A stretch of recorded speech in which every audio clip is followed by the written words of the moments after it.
things to actually happen. So.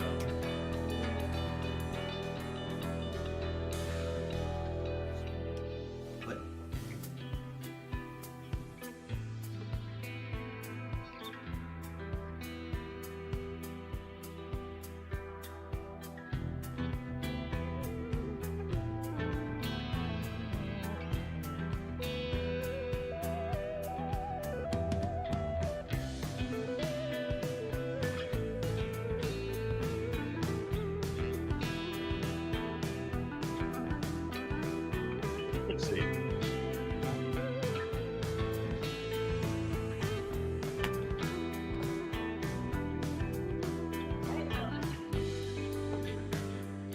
Is the intro music going? Uh-oh.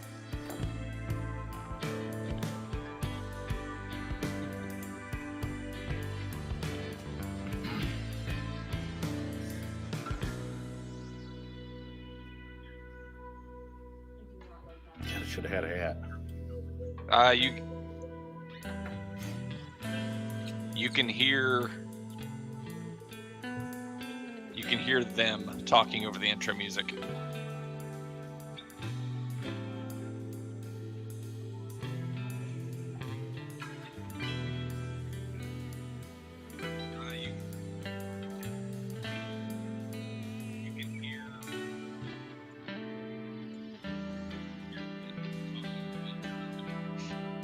Apparently me too.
Good evening, everybody. How's everybody doing tonight? Tuning in live right here, live stream. This is what's happening on the Rust Belt Mechanic channel. Tonight, we have some amazing guests joining us. We have Doug and Andrew from Babcock's Media. They're the amazing guys who put on a lot of their social media goodies that you hear over on YouTube, on Instagram. Doug's been live with me on the T2IQ podcast all here over the last couple of weeks. Guys, why don't you throw an introduction on kind of who you are, where you come from, etc. there. Okay. I'm Andrew Martell. I'm the Director of Content for the Tech Group, which is Break and Front End Magazine, Import Car and Underhood Service, as well as Tomorrow's Technician. I write a lot of articles, ASC certified, former technician, been with the company for about 21 years now. Awesome. And Doug? Hi, everybody. I'm Doug Kaufman, and my career pretty much mimics Anders, except I've never gotten paid to work on cars. I am editor of Tomorrow's Technician, also editorial director with the Tech Group. So Andrew and I work hand in hand on a lot of things. Not hand in hand necessarily, but we have been with the company close to 30 years. Pretty much most of the magazine titles that we have. Things have advanced from magazines to all sorts of different digital things, social media, videos, podcasts, webinars. So really kind of a communicator when it comes to the industry, helping to share information between suppliers and readers or participants, really. There we go. Getting all that good information out for everybody to like and enjoy right here. Getting it out to the masses. So if you guys did not know, myself and Mr. Doug Kaufman here have been doing a podcast series called T2IQ. It's live over on Apple Podcasts, on Spotify, pretty much the works, wherever you guys want to see it or listen to any podcast from.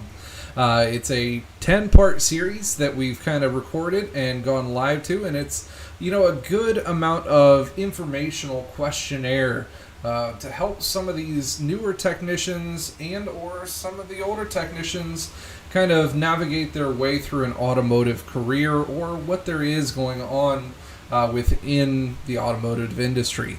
A little Q&A back and forth between Doug and myself, and it's been a pretty fun little trip with this one, and I definitely have been enjoying it myself. For questions tonight, we have been taking questions through T2IQ as well as on my Instagram and through my email. You guys also see in the comments here where you can put some questions into if you would like your personal questions answered by us here live on the live streams as well. On top of that, answering all of the questions that you guys put into the queue here, we are also going to be doing some really cool giveaways as well. All you guys have to do is be here for it. No entry in any other places, and the people who are here live are going to be the ones who are going to be winning. We'll do those giveaways starting off in about 15 minutes or so for the first one. So let's kick everything off and get into some of the live questions that I had emailed to me over the last couple of days from streams and such. So, first question of the night is going to be coming from Gary. He is asking for tips for men and women who have served in our armed forces and aren't necessarily considered young guns, but they still want to pursue their passion in the automotive trade field. Now, me myself, I have not served in the armed forces, but I have quite a background and a lot of friends who have. As a matter of fact, one of my really good friends worked on A-10 Warthogs for the better part of his career and came into more of an engineering degree, coming into not exactly automotive, but engineering and working on different satellites, how-to kind of stuff. But the use of handheld knowledge and tools, the engineering ideology that you have to have for any of those kind of careers, it carries over quite well into an automotive or just any kind of a hands-on general career. And I think that's where a lot of the newer technicians coming into the military and things are beginning to be trained in the newer technologies coming out. They're getting the leading edge sort of absolutely anything in the country. So, why not getting into the automotive industry? It might actually even be a step back in some of the technology that they're used to. What do you guys have to say about that?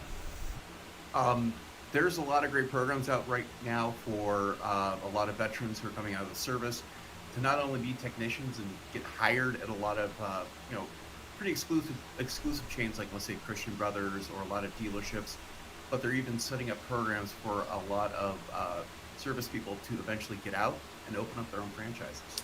So that would be my best advice: is research some of the larger chains and even approach some of the shops in your area. Everybody's looking for someone right now. There's a huge shortage in technicians in the industry now, and that's only going to continue.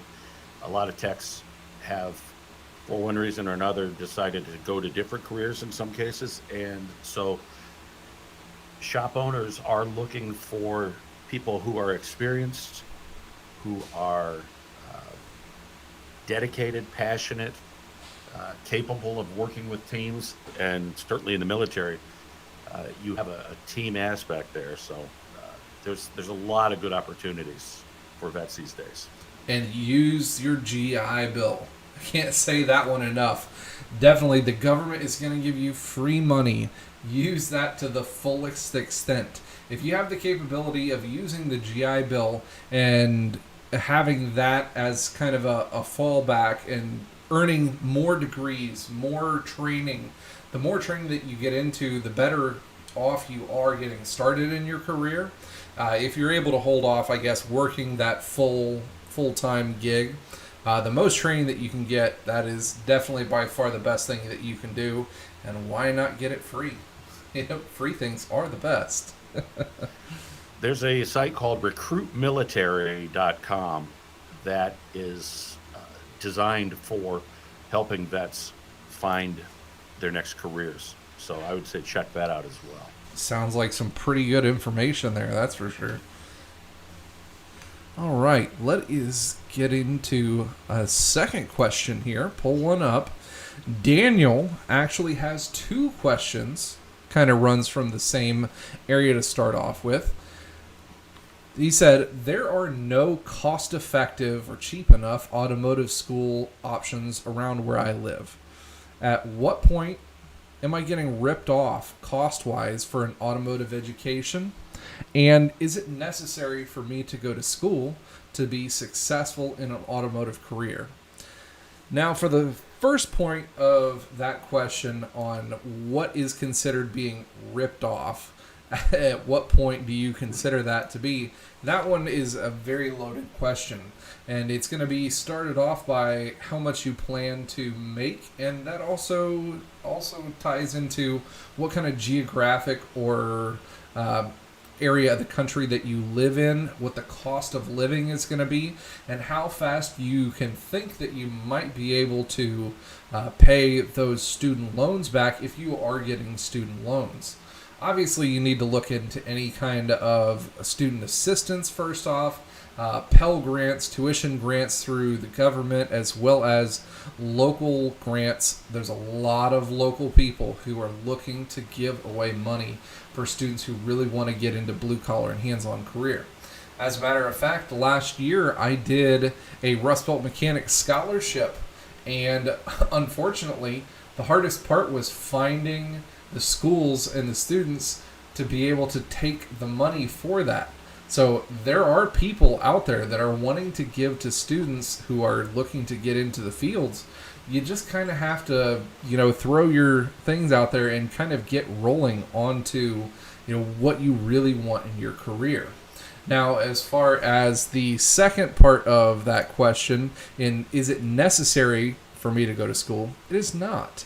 It's not absolutely necessary, but I just did a video here recently over the last couple of months that covered this point, as a matter of fact. And starting your automotive career, what kind of a pay scale you get started off into compared to what kind of pay scale you would get started off is if you were coming out of a college degree area or having a couple of years of training in under your belt. And I would have to say that the growth rate of the technicians who come out of having a post-secondary education or at least a dedicated automotive education in high school, if you're lucky enough to have those programs, generally they were making 20% more than the guys who were just jumping into the automotive career without any kind of training or any kind of schooling background. What do you guys think when it comes to the schooling portion, at least? You know, there's a again, when it comes to the shortage, there's been a push over the past several decades to send people to college. Obviously, you've got to have a college education to be a success. We know that's not necessarily true, and the trades are great places to get an education and get a job. Trade schools can be shorter terms, can be less expensive than a traditional four-year college. You just have to, as you said, pay attention and do your research. There's another site. I'm going to throw another site out. One of our partners on T2 is techforce.org, and the TechForce Foundation has many resources for learning more about being educated. It, in some cases, geared to high school students. In some cases, it's geared to post-secondary. But there are a lot of resources for students and parents and employers on that site as well. I think also too, looking at a trade school, you've got to look at their associations with different OEMs. We have a school down here, Stark State, that has a great relationship with General Motors and their ASAP program. The students coming out of there, they're practically guaranteed a job at a GM dealership. So if you're looking at the cost versus job placement later on once you graduate, you've got to make that connection. A lot of these trade schools have connection with OEMs. They even have connections with some of the power sports people like Kawasaki, Honda. That has to look at the overall cost evaluation, because you're not just setting up a relationship for 2 years with that trade school. It could be ongoing. I know a lot of technicians that go back and forth to Stark State to get continuing education on some of the GM products. And one thing to remember too is that there are more jobs in this industry than just being a technician. This industry has jobs for every aspect, from working on the cars to engineering, to communications, to sales, design. There are so many different things that you can do in this industry. But you know, I came up through the way I didn't go to trade school. When I was getting my education in automobiles, I strictly walked into a lot of shops and, hey, you got a job, and here's my toolbox. That go get an attitude is important. But the most important thing you got to remember when you're doing that, find a good shop to work for. If you're dealing with an older technician who knows a lot, listen to him. That is so critical, because some of these guys, they're not going to be around much longer. And if you can find a good shop where you can learn something from a master technician, it's priceless. Yeah, there's a lot of great information that's going away that we need to continue sharing with the next generation. I can't stress that one enough. Being able to find that mentor, or that mentor status, that was one of the biggest things we really liked to harp on there during the T2IQ series, was getting yourself into the career and then finding somebody to kind of attach and help you navigate your way through at least the early years into your career, because it's a dog-eat-dog world out there. Especially when you're jumping into these big shops, maybe even at a dealership, working flat rate, trying to navigate between, I've got all these warranty jobs to work with, I've got tool bills, I've got to, handle all of my education bills to get everything through. Not just the automotive-based knowledge that they have to pass down, but also the life skill knowledge that they've got as well to kind of hand down, like, hey, I've been where you're at, and I've struggled where you're struggling. I've missed that tool payment here or there. So having somebody like that to just bounce things back and forth on it at least is something that I would definitely recommend to be able to find. That's something big. Yeah, the guy I learned from was actually two guys, both German. It was more or less an apprenticeship, and they taught me everything. And probably the most important lesson I ever learned from those guys was how to use a hammer and what hammer is appropriate for a certain job. But those guys were first generation German immigrants, and they taught me a lot on how to set up a business, how to look at employees, and also the value of hard work. The bigger the hammer, the better the job, right? Isn't that the wish right there? That This guy is the pulled- wish. This guy pulled out a drawer of hammers, and he had lead hammers, copper hammers, brass hammers. This was the hammer expert of all time. But learning from him and just different metallurgy things and threads and structures and why certain nuts are a certain way and what to look for, I couldn't have gotten that in trade school. And that's the practical stuff, and that's why you have to work in the field for 2 years to get your ASE. Awesome. All great information there. All right. I think right now we've got a couple of more questions coming in and getting fed into the stream here, but I think it's time to get Captain Ron in here and let's get our first giveaway of the night rolling. Captain Ron has been hiding out here in the background. Say hi there, Captain. He's still muted on this little thing, but in good faith, he's there. What's up, everybody? So, Captain, we're going to be giving away this fancy 3-piece grip mat set tonight. I have the third one, but it's just, multiple things being used in the shop right now. So what we're going to be doing for the giveaways tonight is we're going to be doing a giveaway code word. Captain, can you explain that to the guys on here?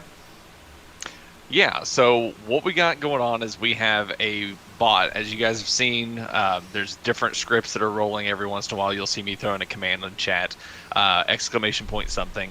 I'm taking care of a lot of that. But what you guys need to worry about is the code word that I'm about to give you to enter the drawing. So whenever you see it come up in the chat, it's going to say, type in exclamation point grip mat. That's GRYPMAT. Once that gets going, that will get you entered into the drawing for the grip mat. We're going to run it for 5 minutes. Once that's done, I will randomly pick a winner out of everybody who has entered the contest. And if they're here, then they win. Awesome. So let's start the timer there, Captain. Okay. It is started. You guys will see it coming up in the chat right there. And off we go. And it is free to enter. And it's also free to hit that thumbs up. So make sure, if you guys haven't already, let's make sure to hit that thumbs up button so we can get this kind of kicked off in the YouTube algorithm and get things started off the right way. If you guys have not used grip mats before, I use them almost every day. As you can tell, this set is not a clean set by any manufacturer to that one. I use it heavily, and they are chemical resistant. Everything from diesel fuel, all kinds of transmission fluids I've had flopped in here, butane, just about anything the shop can throw at it. I've had them kind of doused in and out of these grip mats. All it takes to clean them off is going to be a little bit of Dawn dish soap and water, or even just brake clean, spray them off real good. It does not break it down. They are also heat resistant. I want to say up to a couple 100 degrees. So if you get any kind of really hot parts or hot tools, you're drilling into something and that drill bit gets really hot, you can drop it into one of these trays right here and not worry about it melting in any way. So another reason I love that is being able to, carry any of the parts that I have on there as well as tools. They're a non-skid material, so and they're going to stick to some of the painted and softer surfaces really easy. Contours to just about any of the spaces that you're going to set these things on. They're a really, really great set to have. I would definitely recommend them. So that is the first giveaway. Just to You let gonna everybody autograph know. those? Autograph? No. Now, if I was giving away these ones, yes, but you guys are actually going to be getting a brand new set, not an old dirty Rust Belt set. And just to make sure that everybody in the chat gets entered, make sure that you are spelling it correctly. It is exclamation point GRYPMAT. That will get you entered into the drawing. Gotcha. All right. Before this one ends, let's run in one of our questions from the guys that are in here in the chat tonight. Dick Skinners is going to be asking, do you think COVID is going to cause a shortage of technicians with colleges being closed down and all going on right now? I see that as a huge issue coming on. If you didn't know, over the last 7 or 8 months, I worked for SP Tools and was part of their Student Next Tech program. I'm not doing that anymore, but I do have a lot of background in seeing that one.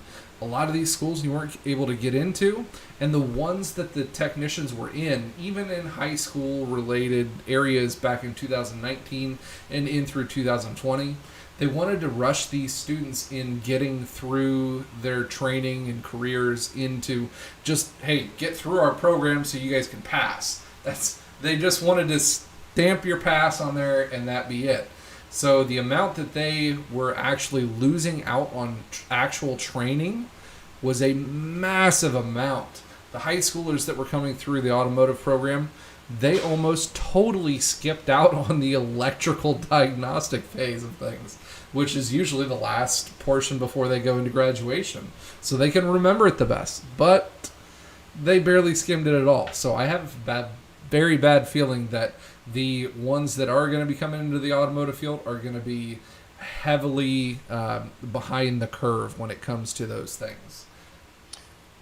Yeah, I think that is the case where they will be behind. Hopefully they'll be able to catch up, of course. We work with instructors for Tomorrow's Technicians Instructor of the Year program, which is sponsored by Blaster. And we work with Continental for our Student of the Month, and we work with Wix on the School of the Year.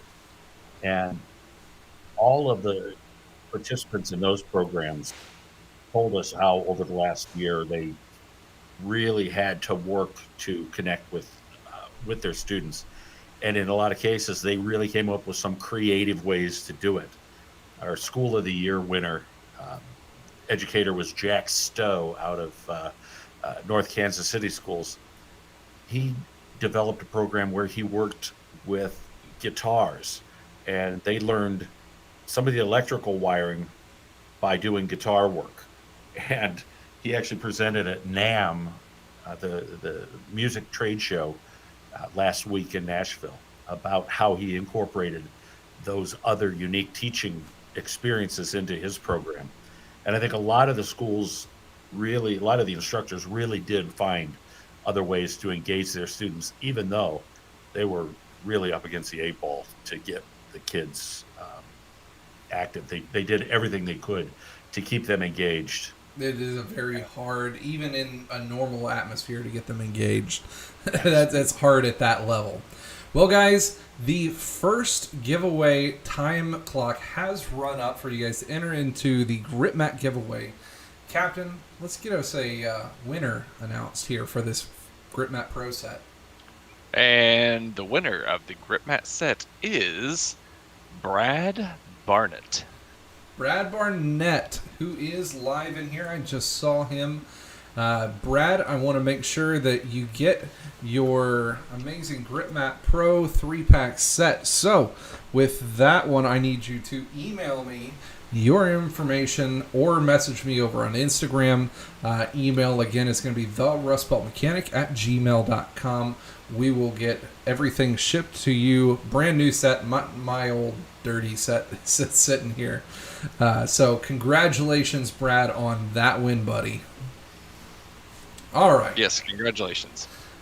Thank you, Captain. We'll see you here back again in about another 15-20 minutes for the next giveaway. So you guys don't go away on that one. We're going to be giving 2 more really cool things away, but we have a lot of more user questions to get through to be able to get into what we wanted to for tonight.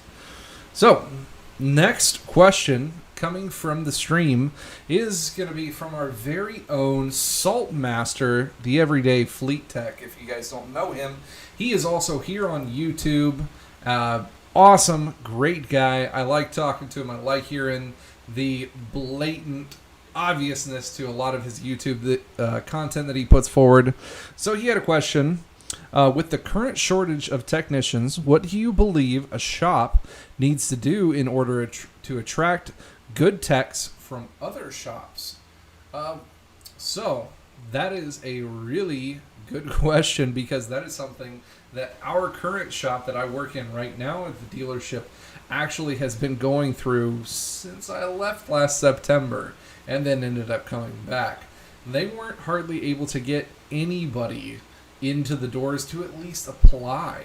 Unfortunately, not only is there a massive boom of people wanting to start their own shops, at least here in the Rust Belt, they want to, just pave their own way, get their own shop rolling, and I totally commend that one. But a lot of those pop-up shops are trying to take a lot of the younger technicians, and maybe some of the, more seasoned techs are starting up those shops. So to be able to get one from someplace, you got to offer enough either, cashola, or you've got to give some really great incentives to be able to do that.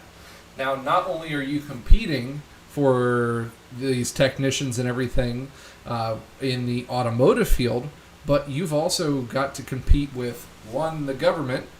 I'm going to try not to get a little political on this one. However, giving out free money to a lot of the younger techs and younger students genuinely doesn't really get them in the right mindset to want to go back to work yet. So that's what we've been seeing in that, hiring of newer techs has been kind of delayed, because they are getting a lot of payment checks from the government right now, as well as being incentivized by other different sectors, from food service to manufacturing goods. A lot of the plants around here are putting out some really big starting bonuses to be able to get people hired. So to be able to go up against that, if you're trying to hire a new technician, even to do oil changes or whatnot, and you're trying to get them at $13-14 an hour, you realize that they can jump in at Chipotle and make burritos at $13.50 to $14 an hour with no experience. That is the things that they're kind of swimming upstream against right now. Do you guys see any other hardships that they're going to be going through? Well, there's a lot of hardships, but I think it's not really the shortage of technicians lately in the business. It's the ability for shops to build great technicians and retain great technicians. If you're a shop and you're expecting the next great master diagnostician to apply for your ad or walk you through the door, it's not going to happen. You have to be willing to invest in a technician for 2 to 3 years, build up their training, pay them decent, and make sure that they can grow with your shop. And you sort of more or less, you have to make them a partner in the shop. So they have a say in what's going on. They have a say in their training. It's just not this flat rate relationship you're having with the technician. It has to be a lot more. And that's what some of the younger technicians are looking for, to more or less come in, learn, not just crank out hours every day and then buy stuff on the tool truck to hopefully do it faster. They want to learn and be able to take on a lot more on vehicles, like reflashing, reprogramming, diagnostics. So there's no shortage of technicians out there. I'm going to say that flat out right now.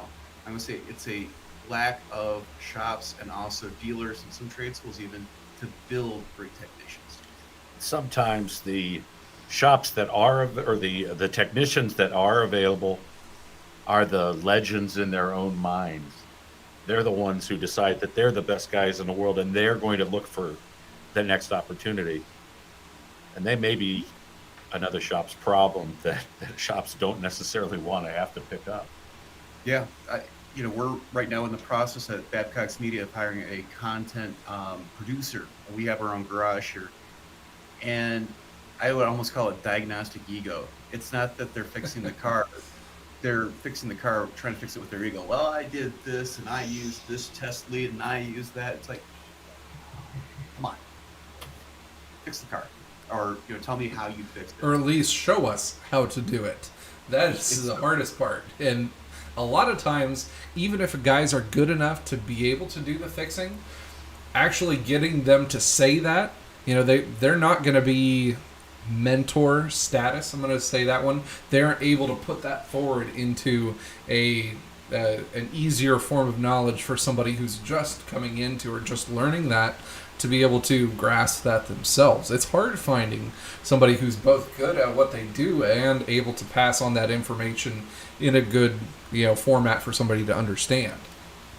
I gotta agree with Jack Stowe right here. He has a comment on the chain here about independents doing it better. I think independents are more flexible than a lot of the larger shops or chains to really take in that employee and give them better benefits to help grow their diagnostic ability, like setting them training, different training events, and maybe even a tool stipend.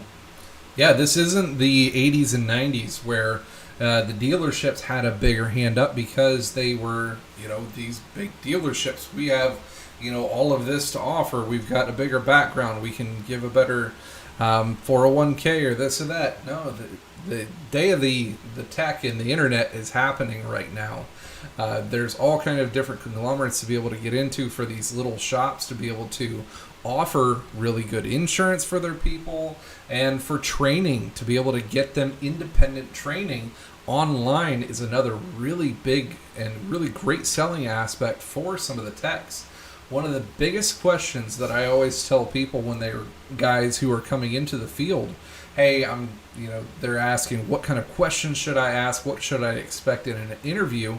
And from the technician aspect, one of the biggest things that you should be asking of that employer is, where am I going to go from here? What kind of steps do I have to get up in the rung at your dealership or with your shop? What kind of training are you going to offer or put me through to be able to further my career over the next couple of years? And is that going to happen in any short amount of time, or are you just going to kind of sweep it under the rug until you deem that it's necessary after you see the cars already coming through the door? It's a hard thing to try to put forward. That's for sure. So we got another question from Greg Sierra. For Doug and Andrew, there appears to be lots of buzz about the elevated push to move into the electric vehicle world. Where do you see this going and at what pace? And for those in the automotive repair field, how aggressive should we be with amping up our education in the EV arena? We'll let you guys start on this one. Start now. There's a lot of opportunities with a lot of vehicles out there. I mean, there's a Ford Focus electric. There is a Fiat 500 electric vehicle. They're slowly making their way out of California. I think start looking at it today, because if you start thinking that these vehicles have no opportunities for maintenance and repair, you're wrong. They may be electric, but they're going to hit the same potholes on the roads and freeways. So suspension, brakes, everything applies from internal combustion to an electric vehicle. Other things with maintenance, all of these vehicles, just about every single electric vehicle out there has a 12-volt battery underneath either the front or the rear.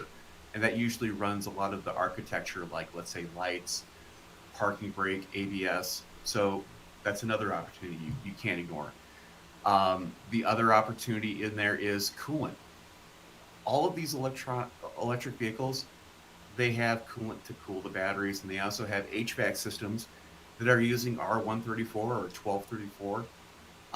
So there are definite opportunities for these vehicles, because they're on the same roads, they have the same systems. It's just they've got an electric motor instead of an internal combustion engine. As a company, we're putting a big push toward the electric vehicles as well. It's sharing information with our readers, and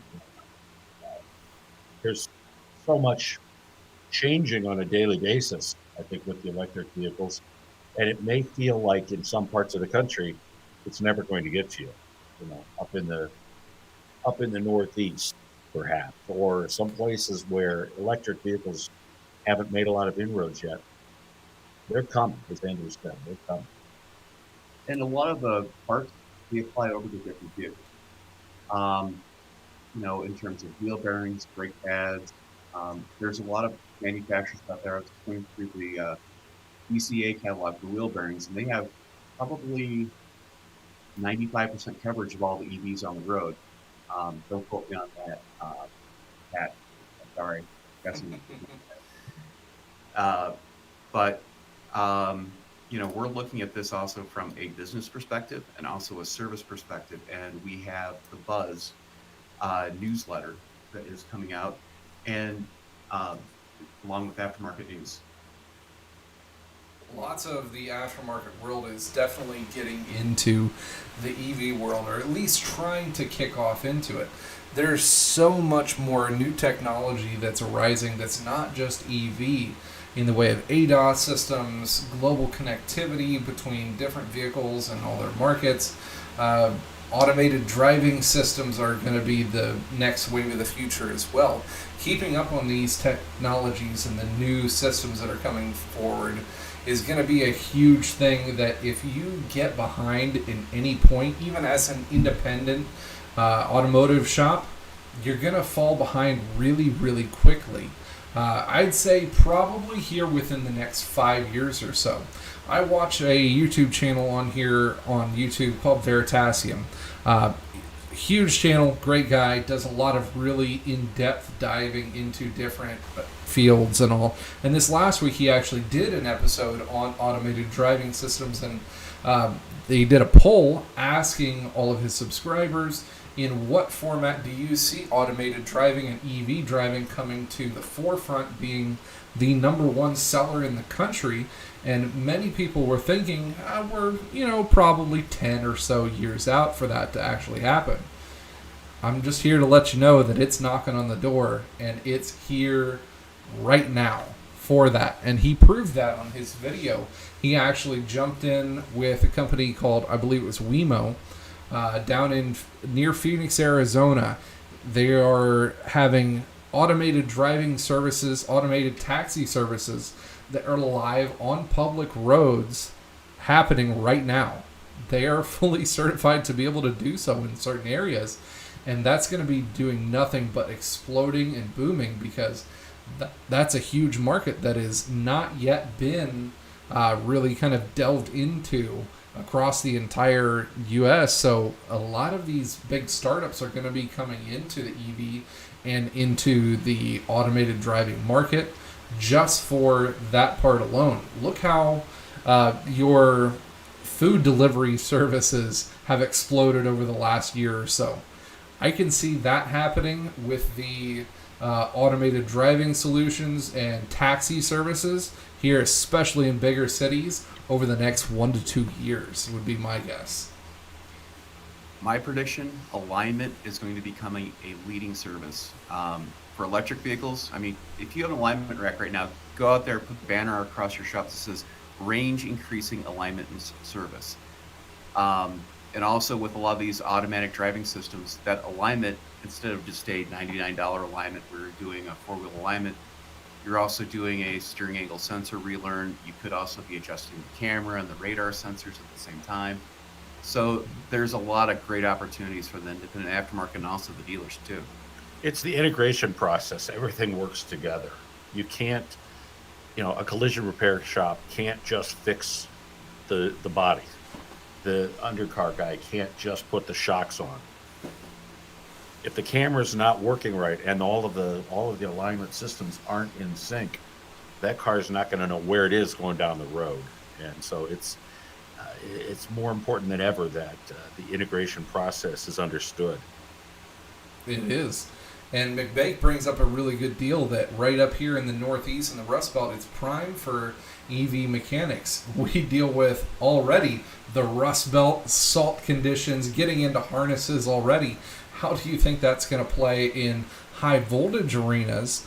Once you're dealing with these 300 and 600 volt units, now you're dealing with corrosion and depleted battery cells and, harnesses that have been depleted or, broken into because of weather or whatever, or squirrels, for all anybody knows. These repairs are going to be a massive thing that you have to think about. And up here, it's going to be a whole different ballgame when it comes into it. That's for sure. If you go out to SEMA this year, you'll be able to participate at the Las Vegas Convention Center. They just installed the Loop, which is with Tesla, and they're going to be using all these electric cars that will take from one part of the convention center to the other. That sounds exciting Just- because getting on the tram loop there was impossible the last 2 years. I was in Vegas a few weeks ago, and it is as crowded as I've ever seen it for a trade show, and I wasn't there for a trade show. So I think there's going to be a big push, a big return for people. All these different transportation models are going to be in use, that's for sure. Now, what is that going to get into for new shop owners and shops that are getting into that? Right now, one of the biggest things that I wanted to bring up was the ADAS calibration that Andrew got into there. That once you get into the alignments and repairs of these vehicles for ADAS calibration, that's a whole nother massive tool set that you're going to have to think about as a shop owner. On average, these ADAS equipment sets are costing between $20,000 and $27,000 just for the basic sets to get started off with. Now, there's some really cool ones out there. There's a company called Chief that is running a fully automated one. If you guys know anything about setting up ADAS calibration, they're a pain to set up. They really suck. They take on average an hour and a half to 2 hours just to align the car to what you're aligning. All the measurements that you have to take and everything, it's a horrible process. Now, this one from Chief, they have where you can line it up with the car. It's on an automated track system where it moves itself back and forth and is able to align itself on the car, so it's able to take that alignment period for the calibration from that hour to an hour and a half down to about 5 minutes. And when the machine costs anywhere from 60 to 70 grand, it depends on how many of these alignments and calibrations that you're doing right now. You may not see it as a huge investment or something that's not worth it, but later on down the road, when you might see 40% plus of your cars coming through the doorway as needing them, it might be a good thing to think about now. Even if you're a mechanical shop and you've got some of these, let's say 2016 or 17 and up, let's say like a Escalade, a large SUV from General Motors that has the Super Cruise. If you do anything like, let's say, change out the radiator, do something in the front end, and you do not get that thing aimed properly, and let's say it's aimed up just like a little bit like this, it does the strangest thing on the freeway, because since the sensor's pointing this way instead of out like this, it will come up to the back of the vehicle very quickly and all of a sudden detect the top of it instead of the back of it, and it is the scariest thing ever. We've been It's playing actually with real fast. Oh yeah, but we've been playing with the Bosch system, the Autel system, and also the launch system in our garage, and it's been very interesting just to see how these different manufacturers are making the setup process just a little bit easier. Instead of using like a plumb bob, they've got like a laser, they've got like a special measuring device. Autel actually has gotten in with being the manufacturer's standardized ADAS calibration setup. In the Chrysler dealership, we just got the most recent ADAS calibration setup from them as our standardized special tool. And unfortunately, and that's one of the things, they force the dealerships, you have to buy them, because the new Grand Cherokees, the Grand Cherokee L's and Wagoneers that are coming out, they have that already, that you need those things for. Thankfully, we haven't had to touch them because our dealership, we don't even have a place to be able to set them because of the requirements that each shop is going to have. And that's another thing that shops are going to have to think about. To be able to use these ADAS calibration equipment, you've got to have a perfectly flat bay with no grades, no drains, and it's got to be roughly 15 to 20 feet wide by 25 to 30 feet long to be able to handle a lot of these ADAS calibrations. There's our cover story in Shop Owner magazine this month is on a business out of Madison, Wisconsin called Precision Diagnostics. What they do is actually mobile ADAS repairs for collision shops and also mechanical shops that don't have the space to do that. One of the most interesting things they do, I think, is that they also do windshield shops, because if you replace a windshield, that has cameras in it as well. And they've started expanding across the country to offer that service, because a shop like yours, you've got other things that you have to get done. Collision shops have other things that you have to get done. So they can come in and do that service for you, let you continue doing what you do best. They do this. So there are all sorts of new opportunities that is presenting. Challenges, sure, but opportunities as well. Exactly. Jack Stowe, that's a great question, and we'll get into that one here in just a second. We're going to bring Captain back into here for our next giveaway, which is going to be thanks to the Toolbox widget. Why don't you tell them about that one, Capitan? So, those of you guys that don't know Toolbox widget, it is a modular toolbox organizational system, I guess you could say, that holds your wrenches, holds your sockets, holds your pliers, all kinds of different stuff. I actually implement them in my box. I know Kyle uses them in his. They are fantastic, and there's not a whole lot to them, but man, are they versatile. They are really, really awesome. So let's get this one kind of kicked off here, because this is going to be a pretty big giveaway. Not only are we just going to give away like a couple little boxes of this, no, Toolbox widget was awesome enough to give us a really big allowance for this giveaway. We're going to be giving away $500 worth of Toolbox widgets. Like, that's a lot of widgets. That's a lot. You could put like everything and then some. And they have a lot of stuff. They have the screwdrivers and picks, so they got the separators for those. They have the separators that are a little bit taller and some of the wider ones for the plier organization. And they also have their newest socket organization when it comes to 1/4 inch, 3/8, and 1/2 inch. So $500 worth of that is going to be coming to one lucky winner. Let's get this one rolling.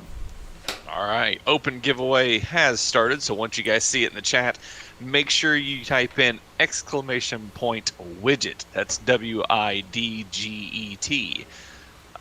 Make sure you put that in the chat. That'll get you entered in the drawing. We're going to go for 5 minutes again. You got to make sure you put the exclamation point in front of it, or else you will not be entered. But once 5 minutes is gone, then we will pick another winner. Exclamation point widget is how you get on that. It is free to enter. Doesn't cost you a single thing. I mean, Doug and Andrew, when it comes to toolbox organization, how is that not one of the most important things as a technician? You know, that was a great analogy by one technician taught me was organize your tools, have the proper things to organize them, and then everybody like wondered why after a job he took cleaning up the tools every single time, why he was taking the time. Because when I was a technician, I would just get the tools, get the job done, throw the tools back in the toolbox. And part of his thing was, he says, look at my hands, they're clean. So toolbox organization and cleanliness, or hygiene if you want to call it that, very important. Don't forget about just being able to get the job done a little bit faster. If you don't know where your tools are at or how they're organized, if they're just thrown into a pile as a flat rate technician, that's going to be wasting a lot of time during your day.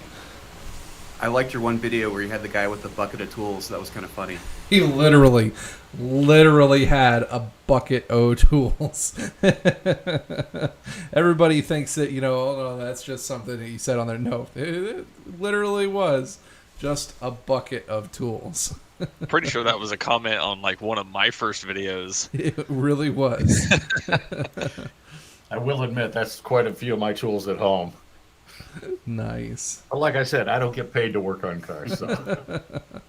All right, while this one's running, let's run in another question that we had. Let's see. From Jeff. What are some pointers to be able to fit in, quote unquote, coming into a shop as a new technician? You guys want to start with this one?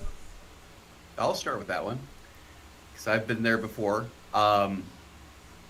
Learn to listen, ask a lot of questions, and don't try to be cocky because you're going to make mistakes, and just be willing and humble. That's my best advice on your first week in a shop. I think that the idea that the guys you're working with may be old, They still know a few things. They understand some things that Let's see. you haven't learned in school. Yep, they were born, but they were not born yesterday. They have likely, one of my mentors that I had was good old Ralph. And good old Ralph, he had a lot of euphemisms when it comes to the automotive field. Mr. Ralph had a lot of things to be able to hand down and a lot of nonsense that you didn't really need to know either, but at the same time, he probably has forgotten more information about cars than I have still yet to learn in my 13 plus years in this field. Some of the information that you kind of get and collect, it's something that has to be passed down, especially when it comes to some of the older things that you may not be used to in the shop. Not everything is going to be about the newest, latest, greatest things. You're still going to have a lot of people that are going to bring 14 to 20 plus year old cars into your shop. They got to get them fixed somewhere. And if nobody has that knowledge or information anymore, unfortunately, you're just letting money just roll out the door. So trying to get some of that older information is still one good thing to be able to have in your, kind of tricks of the trade to be able to have. And another one of the things that I would have to say for fitting into a new shop is to not be cocky about your abilities. When you get into a new shop, and I've seen it multiple times where they ask the technician coming in, hey, what are you good at? What kind of things have you done before? I've done a little bit of everything. I've done this and that. I've been able to fix about anything that can come through the door. And they get thrown anything that comes through the door, and 30 to 50% of the stuff in the first week ends up coming back. You can't lie when it comes to what you know and what you don't know. It will come out and it'll look as a very bad stain on the beginning of your career in a shop. Not a great thing to kick off. Yeah, I worked at a shop where the first 2 or 3 weeks it was a European German shop, so it was always 5-cylinder Mercedes diesels doing the valve adjustment, or air-cooled Volkswagen that was always rusty. And that's sort of, and he also made you clean the bathroom at the same time. There you And go. his theory was, if you can't clean the bathroom properly, how am I going to let you work on some of these expensive vehicles? So definitely a learning experience for me. Mm-hmm. All right, well, looks like our second giveaway has ended, and it's a big one, guys. This is one of the biggest ones of the night. You guys are getting $500, your own shopping spree into the Toolbox Widget world. So, Captain, let's get us a winner. Oh, it looks like I won that one. No. Now, the winner for the $500 shopping spree is going to be Chad Ulmer. Chad Ulmer, are you in here, buddy? I know you obviously had to be, at least to enter into it. I see you did enter. Chad Ulmer, you are the winner of the $500 Toolbox Widget giveaway on tonight's T2IQ live stream. Now, to be able to get that one, as Captain put down into the comments right here, make sure you email me over at therustbeltmechanic@gmail.com with all of your name and shipping information so we can get you, well, not the shipping information, we really don't need that. For this one, you're just going to get some coupon codes to be able to get some free goodies through the Toolbox Widget website, getting brand new ones for yourself. So that's pretty awesome. I don't even think I have $500 worth of Toolbox Widgets in my toolbox here. Dude, you and I could go through $500 really quick. Yeah, I have a lot, but I don't think I have that much. Man, that's nuts. But big thank you to Toolbox Widget. The guys over there, Jonathan and Sudevi, the owners of Toolbox Widget, they are some amazing people. Veteran-owned, local here in the United States, and they're working on getting everything manufactured here in the U.S. as well, coming up soon. So really cool things that they're doing, and being innovative for newer, better, greater things is one of the best things that I like to support these kinds of U.S. companies for. So even if you did not win, I would definitely recommend you guys over and check out Toolbox Widget. The code RustBelt will actually still get you a discount in that one. I'm not sure if it's 10 or 20%. One of those two will get you a discount when it comes to anything over at toolboxwidget.com. All right. Well, Captain, we will see you again here in about another 15-20 minutes or so for the last giveaway. But in the meantime, we've got a couple of more questions to be able to answer from everyone.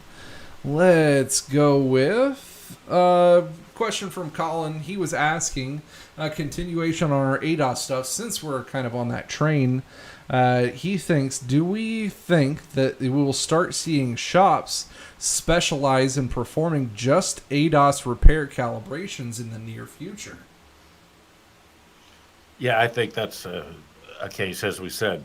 Precision diagnostics is a start. I think there's going to be more of them as well. Definitely. A lot more of these shops, because the equipment's expensive and there's only so many that they're seeing right now, and it's quite the investment for a shop. Like I said, it's $20,000 to $30,000. I think that you're going to see a lot more, I guess, local conglomerations to where, like here where I live in the middle of no man's land, Rust Belt in the central Ohio area, it's not a lot of huge industry. There's not a lot of big cities. Living just north of Dayton, so the smaller industry areas where we've got a bunch of little mom and pop shops, a couple of dealerships here and there, they're going to utilize each other for certain, I guess, differences in these big cost equipment when it comes to diagnostics, at least. So I see them kind of making deals with each other. Certain body shops saying, hey, I'll give you a discount on doing this. You give me a discount on doing some ADAS, this or that. I see them being able to, make some deals on getting some of those things, because it's going to be a big money market. And I see that more just because of what the vehicles are doing, how much they cost to repair, the labor time that it's taking, that they're even paying warranty time to do these ADAS repairs, and the labor time that insurance companies are paying as well.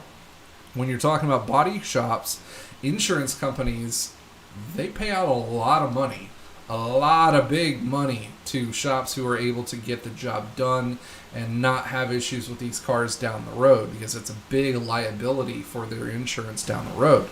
So having that as a, kind of fallback to have specialized shops that are known for doing good work and keeping them rolling down the road it's going to be a big thing coming up. I can definitely see that one. I think it's important to remember, too, that, as Andrew pointed out, the ADAS is only going to be part of those cars that will still have to be repaired. There's still the mechanical things that have to be done. And the average age of the vehicle on the road remains 11 and a half years and is only getting older. So there's still going to be cars that need to be repaired. So these shops are going to still have to do that work.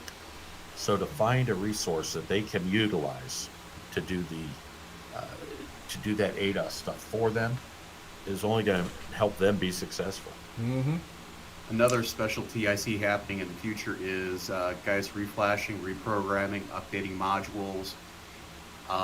That business, it's tough to stay on top of, because you basically have to be an IT guy to, go through your computer, go through your JBox. There's a couple of guys out there around our area doing it right now, so I think that if you can reflash, reprogram, understand computers, I think your career is set in the automotive world. I definitely agree with you there.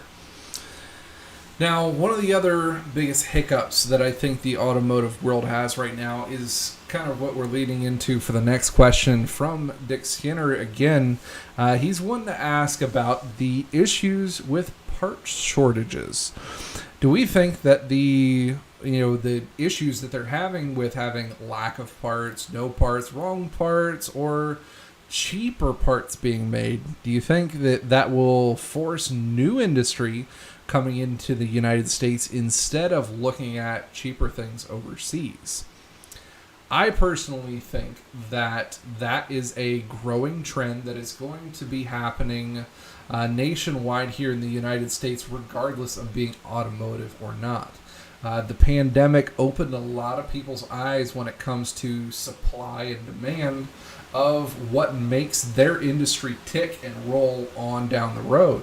If you are relying on different countries, different suppliers overseas that may not have the substantial chain to be able to keep you supplied in a hard time, as we saw over the last year, then, making it through another massive world issue like this pandemic, it makes you second guess more things down the road. So I see not only the automotive industry, but pretty much every industry striking up as soon as they can find the workers, that is, right now, to be able to fill those industries for manufacturing goods, for getting us raw materials to be able to make these parts. I think one of the biggest growth areas, especially with big companies like Amazon, like Walmart, in having one-day shipping, having drone delivery services for their distribution.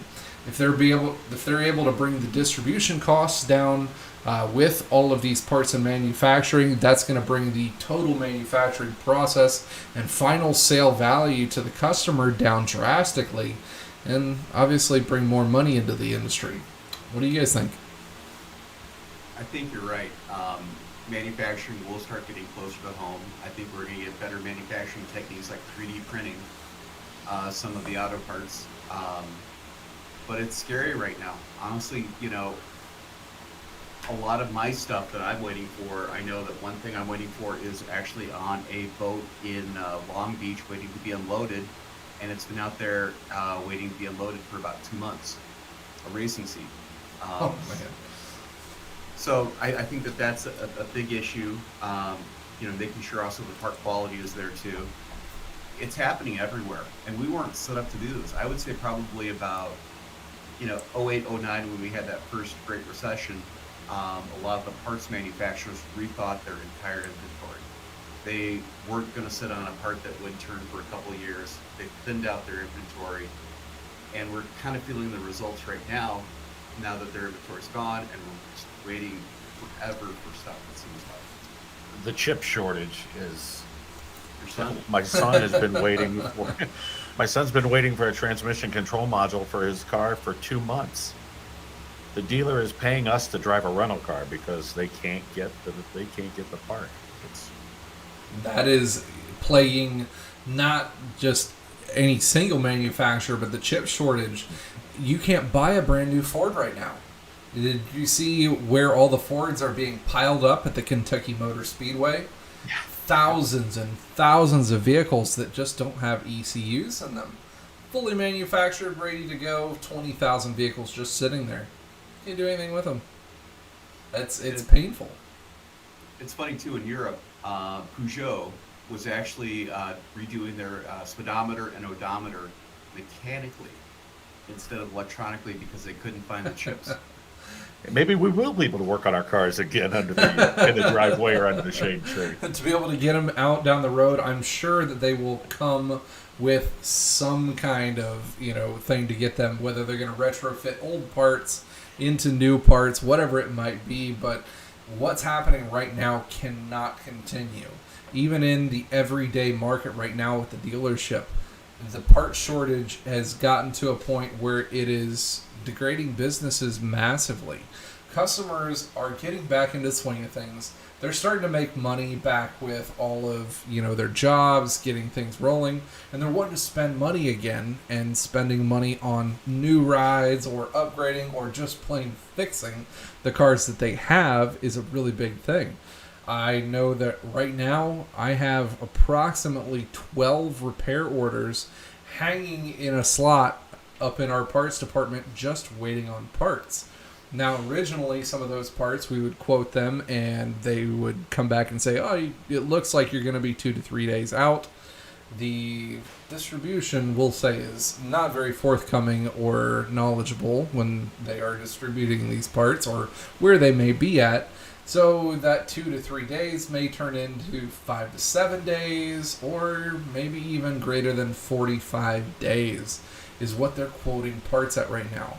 When they can click on a button in our parts department and for waiting for availability, usually you would say 1 to 2 days, 2 to 3 days, a week or so was what we were used to seeing. Now they're seeing wait times that are preset into the computer programs of 45 days or more. That is just horrible.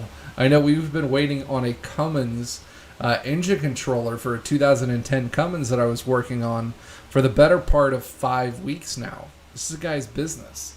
Like, he uses this truck for every single day. He needs these things. And unfortunately, this being under a parts warranty, he has to have the Mopar part to, be under the warranty, because this is a $3,000 engine controller. He can't just go get an aftermarket one, so he has to wait on that part from Dodge. So it sucks. It really does. Yeah, LKQ, they're making a killing right now. Oh yeah, they are. They're selling those parts for more than they were worth brand new. Oh yeah. And that leads me into I'm going to pick apart this question to it because it kind of leads off of that one. The shortage of all the parts and everything are really dragging the market down right now. With that, the cost of vehicles are skyrocketing through the roof. People are keeping their vehicles longer and longer. Is that going to drive the automotive repair field into a different way of fixing older vehicles rather than having new ones come forward with new technology? You guys want to start with that one? I'll take that one. Yeah, definitely the vehicles. I mean, we're going to see 12 years. My prediction is once electric vehicles start getting on the marketplace, the average life of the internal combustion vehicle will be 17 years. That'll be the average. And here's my theory. People are going to buy the electric vehicles once it starts taking off, but they're going to keep the internal combustion engine vehicle in the backyard for a long trip. The zombie apocalypse. Who knows? Towing, exactly. But I think definitely vehicles being serviced, because I know a lot of dealerships, if they saw anything older than 10 years, they would practically almost like close the garage door so they couldn't pull in the service aisle back in the day. But now, yeah, they're like, come on, bring it in. But yeah, used car values are just getting insane right now. I think it's really going to have an impact on the demolition derby market in this year's summer fairs. You're going to be throwing a lot of money out the window for that one. The bets are going to have to come up, guys, because we got to afford these demo cars for you to enjoy. You realize you're driving a $7,000 car in this year's derby? As a matter of fact, we had a couple that just came in through the dealership that we work at a couple of weeks back. They had bought brand new a 2016 Ram 3500 dually limited Longhorn package. It was fantastic shape. They only drove it to drive their fifth wheel trailer to and from the campgrounds, which was only twice a year, putting it in, taking it back out, putting it in storage. And after that, they didn't use it as a grocery getter or anything. So this vehicle, they're looking at trading it back in with only 19,000 miles from 2016. Back in 2016, this is a high-end truck, mind you. They gave $53,000 for this truck brand new in 2016. Our dealership gave them $56,000 for this truck on trade. They are going to sell this truck for $61,000 right now because they just don't exist in this market. Having that truck, it's a pretty, it's a really big one that people really, really want. Nobody's selling old ones right now, especially ones that are really low mileage and have all of the documentation to where they have been, what they've done, exactly what they're doing. They're not I guess, hot rodding them or tearing them apart and modifying them.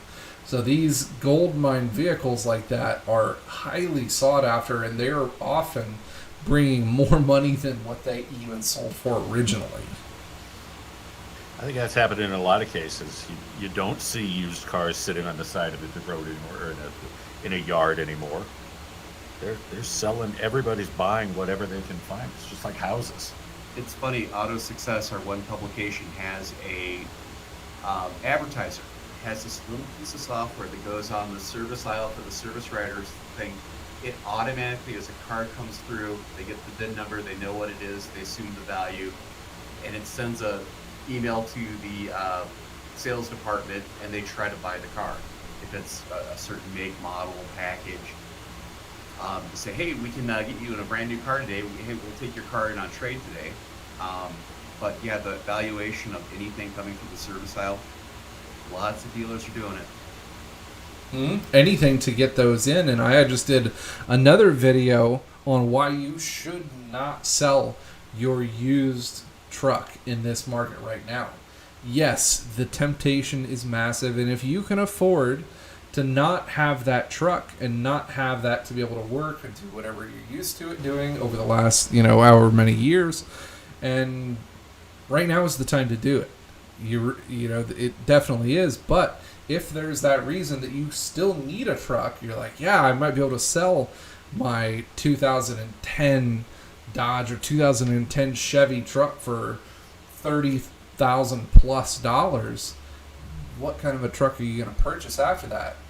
You got to look at that market first, because yeah, these guys are like, oh, that's stupid money, I'll take that in a heartbeat. Well, when there's nothing else out there to buy, unfortunately, you got to think that first and foremost. You have a 2016 Silverado with about 20,000 miles on it. Got it from my father-in-law just before he died. Start sending me those offers. They are out there, and I guarantee dealerships, especially in this area, would offer you almost as much as that vehicle is worth brand new. Brand new. Do you think services like Carvana are kind of hurting these used car prices by getting them higher and higher? Massively, because at the rate that they're able to do business with, puts them at an advantage, and they're honestly paying dumb money for cars that are sight unseen. They're going off of photographs. They're going off of the word of people in many circumstances, because there's not a lot of them for sale in the market right now. So they're buying up all these cars regardless of what they are, what they're worth, what their value is, how much it's going to take to repair them.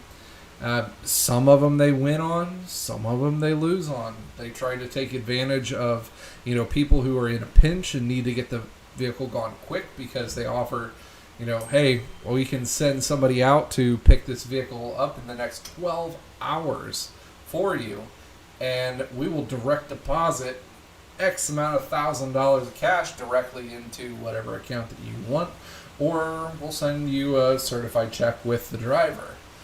That's a pretty good deal for some people, especially if they're hurting after the pandemic that we just went through. So right now, the dealerships, independent or big dealers, they cannot find cars, and just for anything. And there's certain models that are out there that are even just ridiculous as other ones. Wranglers right now are in heavy demand. Any kind of minivan, Honda, the new Pacificas, you literally cannot find a used one within 20 miles of where I live right now. My mom has been looking for one, and they just don't exist. Durangos, as Captain said, another big one, and anything with a truck bed. Yep, it's big. Things are definitely happening, and those online guys are definitely taking a chip into their business. Let's move on to one more question before we do our final giveaway. Let's go to let's see, I got a couple more.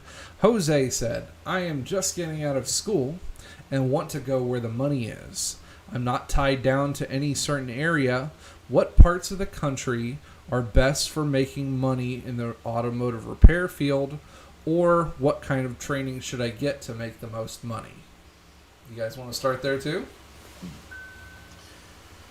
Just getting out of school, I think some of the big population areas, obviously, Florida, Dallas, Austin, California.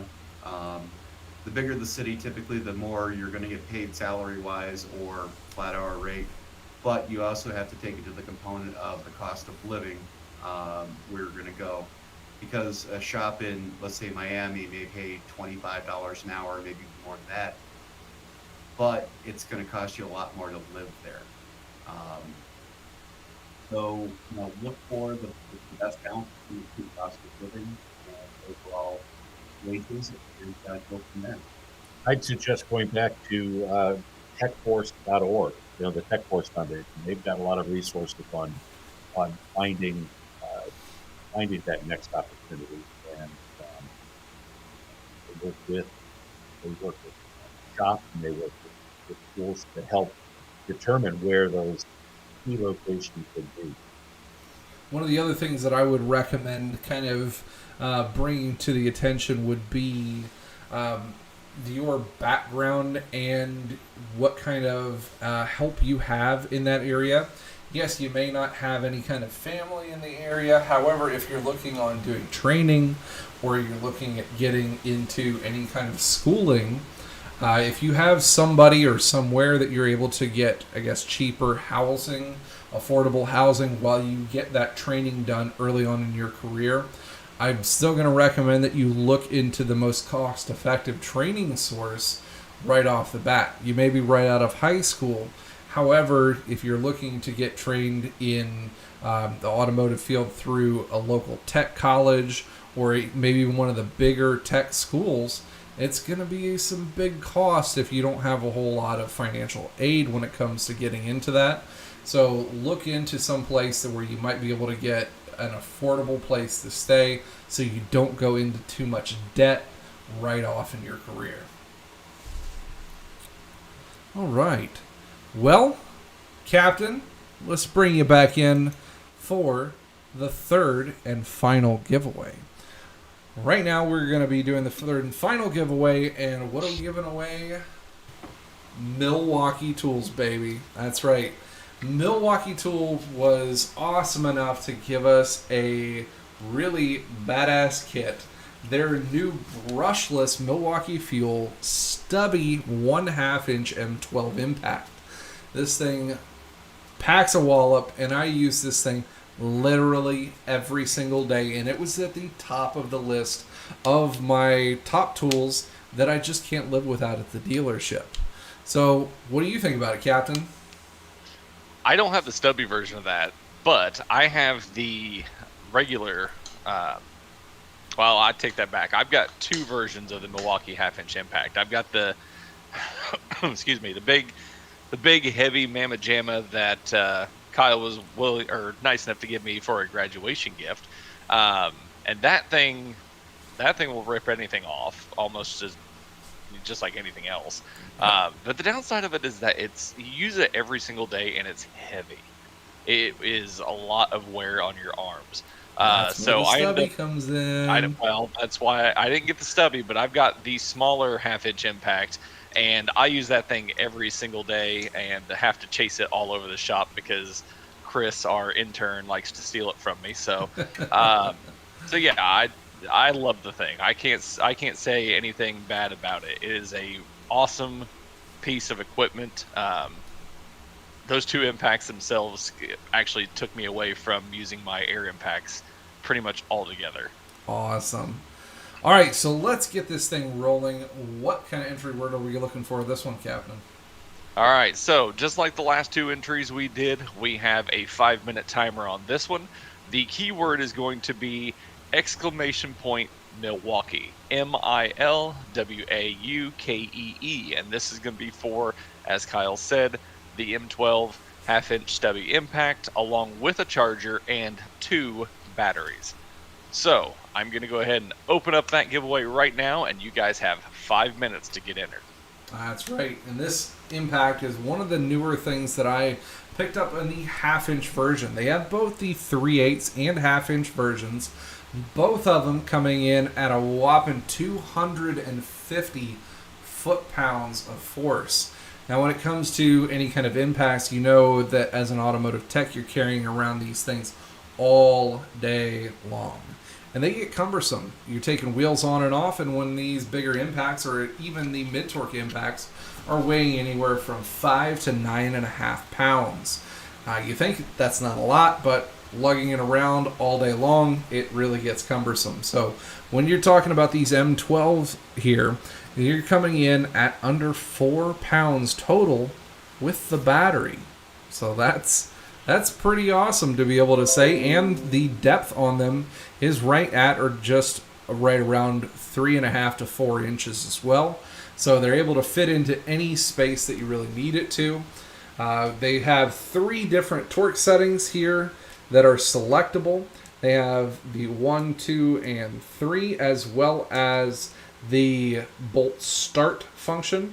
That is where you can ring in a bolt until it hits the very first impact, and that will stop the tool right at that point. Or if you're in the reverse mode, it will buzz the bolt loose until it starts to turn, and it will stop spinning then at that point. So all of those great little functions there with this amazing tool.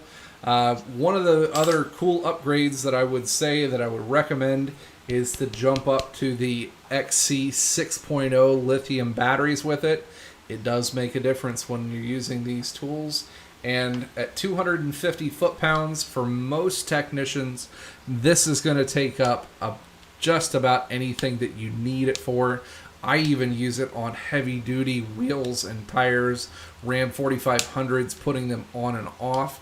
Works great for that one, especially. I'll put it on number 1 or 2 when putting them back on, so that leaves me some room for manually torquing each wheel. So, great kind of tool.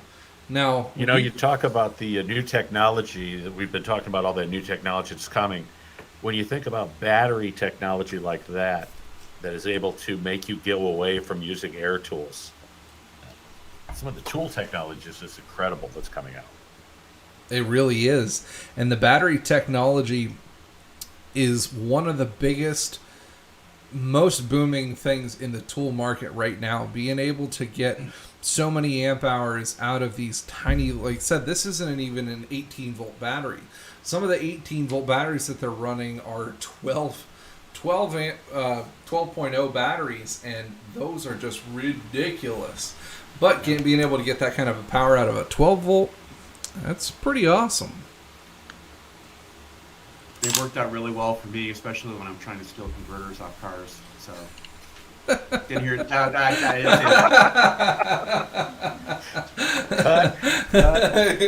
He's a funny one. No, honestly, there's a couple of guys that keep some of their air tools around in the shop, but more and more, even the guys who are 60 plus years old, still working in the shop, they went over to Walmart and got themselves a battery impact, just because, you know, more and more you've got to be more flexible as a technician also. And getting into these vehicles and what you need to do, you might have to work on them out on the lot or wherever the vehicle might be broke down, and battery technology's got to get you there where you need it also. Plus, it's helpful if you take a trip and get it flat on the side of the road. There you Just a go. mobile mechanic. Chuck it in the car and have it in case you need it. Mm-hmm. Mobile mechanic for sure. Another piece of advice: if you're a new technician, do not go out there and buy the Ingersoll Rand Thunder Gun.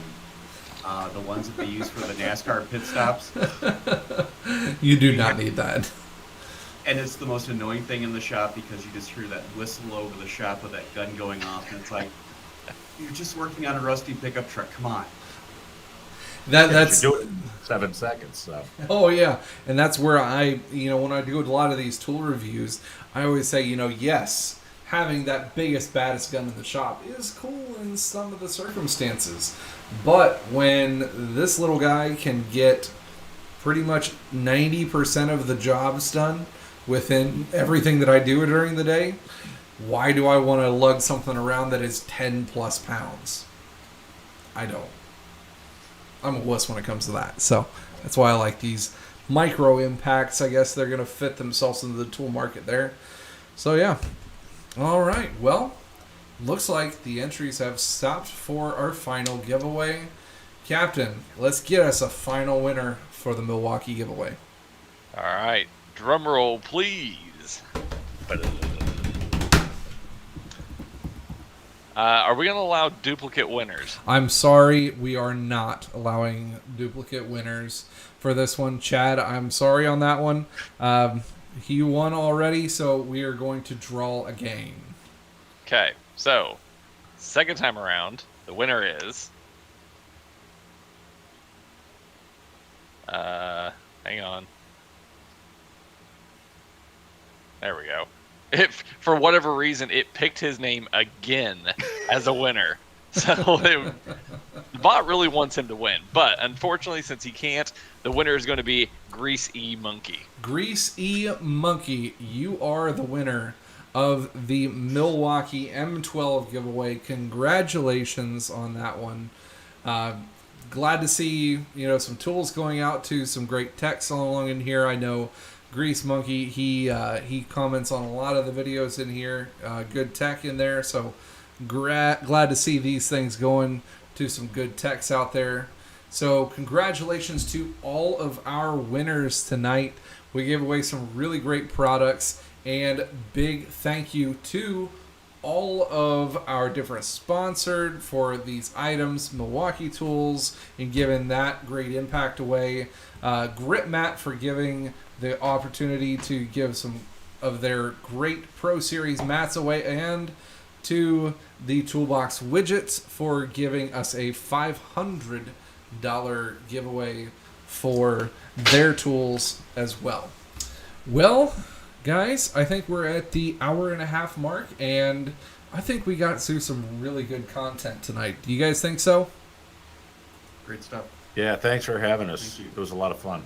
You guys did an awesome job. Yep, it has been a really great pleasure for this one. And again, if you guys have not checked it out, make sure you go over to either Badcock's Media, to Tomorrow's Technician website, or to any of the podcast networks, Apple Podcasts, Spotify, and look up T2IQ.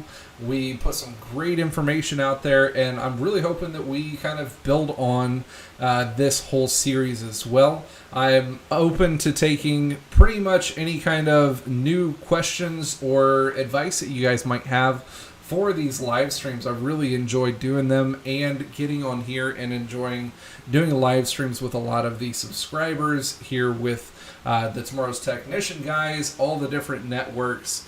It's been a really great time, and I enjoy doing these live streams. All right, well, if we don't have anything else, everyone, thank you for tuning in tonight. It's been a great evening. We're going to get some really cool content coming up here in the next week or so. I got some really good truck shows that we're going to be going to up in Wisconsin with Ryan's Diesel Service, kicking off a killer truck show on the 29th and 30th of this next month. So make sure you stay tuned to check that out. Hit the thumbs up button on your way out, and subscribe to the channel if you haven't. We do some really great things on here, and I think you're going to enjoy it. All right, thanks for tuning in tonight, guys. You guys take it easy. We'll catch you